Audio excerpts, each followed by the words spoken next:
Thank you. I appreciate you guys offering time to all of us to join you today. As I told Chris, I feel like I'm a little bit at a disadvantage today because a third of my board just turned over a couple days ago and we haven't had our retreat yet. So that will be on Friday of this week. So I'm gonna know, one would think I have a whole lot better sense of what we're gonna be really focusing on over the next year. So I don't know if it's helpful to kind of tell you a few things that we've been doing. I know, you know, the existing previous members and, you know, the candidates have given us a little bit of a peek into some of the things that they're interested in. So I could lay those out if that's helpful for you. But again, I'll know more after our retreat on Friday. And I will tell you probably one of the biggest things that we're going to be focusing on, I know from a staff perspective, but also from particularly the team candidates, is going to be communication. It's going to be a really big thing that we're going to be focusing on this year. So we are already working toward revamping our website. One of the things that we're going to add to the website is we're calling it a forum, but it's not really a forum. What we're envisioning is less talking at property owners, but a two-way kind of communication. So we're looking at like some quick polls to send out. What do you think about this? How can we get feedback? You know, we have, as I said at the annual meeting, and Alan talked a lot about, we have a lot of new property owners. You guys already know that. I think when you look at in terms of, we looked at the number of properties that had turned over in the last 10 years, and I was shocked by the numbers, 1,500. We've had 1,500 closings in the last 10 years. That's, you know, there are obviously some people who bought lots next to them. And so they've kind of protected their view a little bit, but it's still just a lot of new people, and recognizing that some of them have moved here and they're going to be here full time, who are maybe here more often otherwise, but they're just a lot of new folks, and you know, us talking at them is somewhat successful, but we're going to start looking at how do we get feedback back from them. So as I said, this kind of forum will be a way that we're going to try to implement that a little bit. We're going to start looking at kind of some targeted audiences as well. One of the groups that I've long wanted to do, but really need to get on this is folks who have a lot, who may be thinking about building. And I'm going to spend some attention looking at lot owners to see how much they know. They may not necessarily be paying attention to things because they may just be a lot owner at this point. So, you know, they need to know about our process. They need to know about Stephen's process. That may be something that we can all figure out what that looks like. You know, maybe there might be something that some messaging that we might put in that, you know, would be helpful to drive them towards Stephen as well. So that in our ARC process, we spent some time this last year. The board put together an ad hoc ARC improvement committee. And we did quite a few things. You know, we cut down pulled out a lot of the Cape Fear Station, a lot of specific things in the design guidelines. It's now 83 pages. So it's interesting how things evolve. Years ago, people didn't know where to find those things. So we put everything in the design guidelines. So it was one document that has everything. And now everybody says it's too big, there's too much stuff. So we took the stuff back out and made just the actual document itself. All of that's available on our website. And we've instituted forums so that, and you know, if this is stuff that you guys want to look at for the commercial world, don't reinvent the wheel if you guys want. Having that process, which helps us get complete applications. That was one issue that we were having a really hard time with. But again, it was kind of getting that up and running. It's doing much better. We're having much better success with the complete applications. So we've kind of made those pieces available over the last year, and just kind of looking at who our audience is and what do we need to do better to communicate with them. I know one of the things that I will tell you from my staff's perspective, one of the things that would be really helpful for us to look at, and I'm going to assume it's going to be some work, is lighting. We have a group that I know include the Conservancy. We looked at our current design guidelines, and they've looked at lighting recommendations, not just for the beach, but also in the forest. And so that's one thing that we've worked on. One of the challenges that I know my staff has, that we have people call us a lot, or send an email with, you know, pictures of, can't you guys do anything about this? And so, you know, we can only do so much. You're talking about from an enforcement standpoint. Correct, yeah. Well, and even from a, you know, maybe ordinance perspective as well. So if folks have put in new lighting, we could certainly work on that. But if there's lighting that's been there for some time, that's a little harder for us to do that. So I don't know from my staff's perspective, that would be really helpful, because otherwise we have to tell the owners, you know, thanks for that. If it's existing light and they've changed the light bulb or that sort of thing, that's not an enforcement issue that we can really work on. And I think there are lots of folks who like the night sky. So. Yeah, I know from my perspective, lighting it, you know, one of the biggest issues is that we have in the guidelines this is what you need to, these are the requirements you need to meet. Right. If you get online and look at different manufacturers, nobody's going to give you that information. I mean, there's a gap between what we're requiring and what manufacturers are actually giving you in terms of information. And so finding fixtures that actually meet our requirements, it's a bear. And that committee is working on that. Yeah. So I want to be careful to say that these are not approved that you can just go out and put on your house. We want to have a list of some samples that these are ones that we know meet the guidelines. It still has to go through the ARC. It still has to be approved to be put on that house, but at least gives them some resources of things to choose from, because it's like I had property owners ask me, you guys talk about putting native plantings all the time, but we don't know where to get them. Right. So those are kinds of things we're going to start working on this year to give some resources for them to choose. Again, back in the vein of they haven't been here, they're new, they don't really know where to get those resources.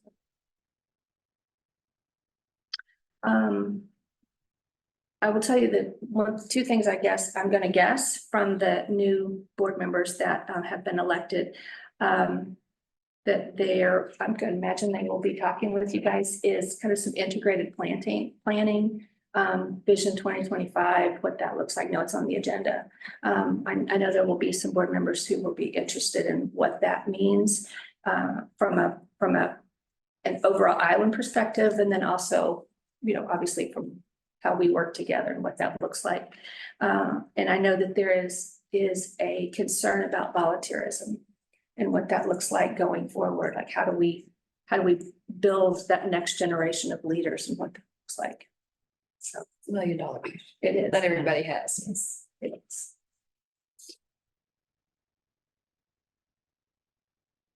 Anything that you guys would like for me to take back to the board as well? And, you know, how can we help you?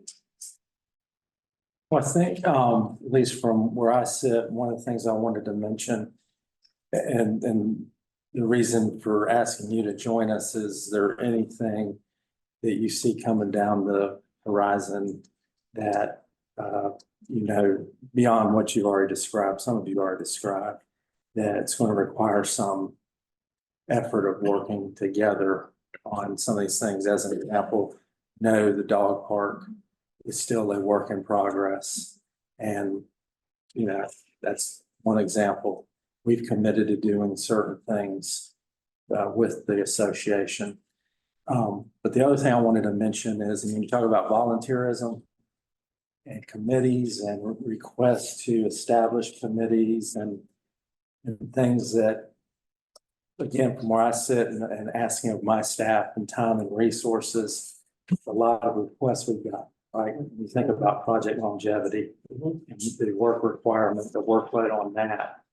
I mean, I said we want to be supportive of that. We have been. But you look at that, you look at the Tree City, the Bee City, the Butterfly Garden, and some other requests. It's just sort of, it's all adding up. And when I talk about that and think about the association and what you guys do, if there's opportunities for them to sort of take the reins of those within the association. Because as an example, with committees, you've got the bureaucracy behind it, where you've got to establish a quorum, you have to take minutes and so forth and so on. So that's just sort of, what I would like to see happen. I would agree with that, Chris. I think an example of that is, and Karen just sent me an email, I need to get back to you, sorry, I've been busy. Is one of the Resource Conservation and Beautification Committee is in tandem, we're going to be working in tandem with the Bee City and the Pollinator Garden and Tree City. So Karen is going to be working on an Arbor Day event, which is a requirement of Tree City. Why can't we dovetail that with reforest, with other things that the committee is going to do? To me, that I agree with that, Chris, that makes sense. I will say, I think there's been a perception out there for probably a couple of years that we don't work together. And I think that's just couldn't be more from the truth. I was looking in the room earlier, I think everybody, all the staff in the room that I work with pretty frequently. And Chris and I work together a lot and with the other entities, and that's been one of the priorities for the association for a couple of years. And I know that will continue to be the case for us to work together. So, I certainly can't commit to those kind of details until I get past Friday, exactly what we're going to be doing. But I think we are committed to working with the village in as many ways as we can that make sense. I think more so than not working together, I think people have felt like it's been uncoordinated. And I would share some of that, right? Is that we spin up so many committees and some get legs and go and some kind of just, fade off into the ether or whatever. And so I think, being deliberate about which ones both of us want to put energy behind is helpful, right? And figuring out which ones of those and prioritizing those. So Makes sense. just a comment to add there. Yeah, I think, I have been talking to some people about their environmental committee, and and talking to Chris, I think approaches to committees, is really to change and get it to where those committees have a really specific task that they're going toward and not eating up village staff to do it. And I think that, the conversation I had with that group was just not interested in building any bureaucracy in this at all. We get your goal, we can support you to a certain extent, but we don't want to build up eating hours.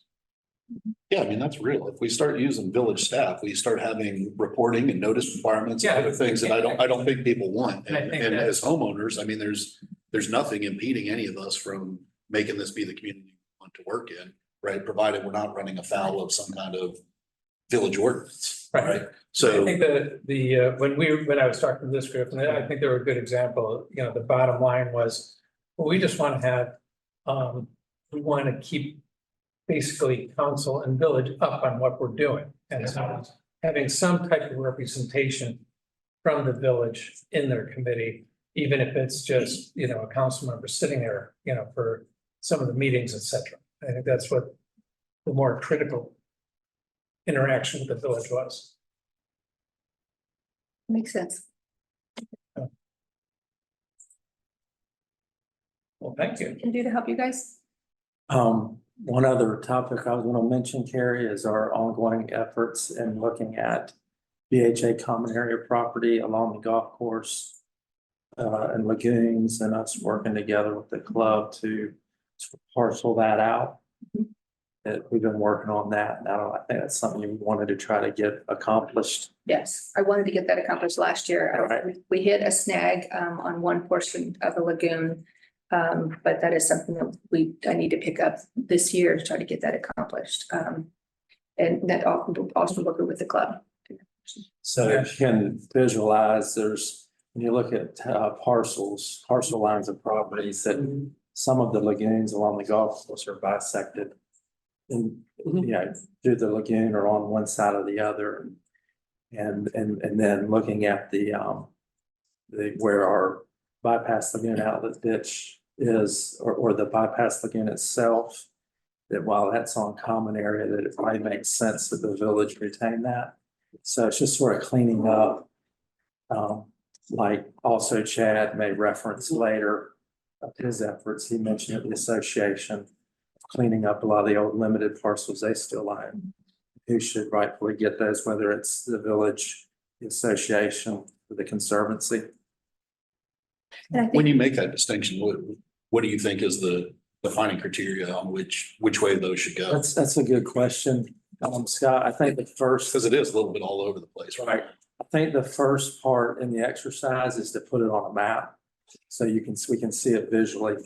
And by virtue of its location adjacent to, or some of them will probably make a whole lot of sense. To go in one direction or the other, but there may be some that, I'm not suggesting we're gonna flip a coin and. But,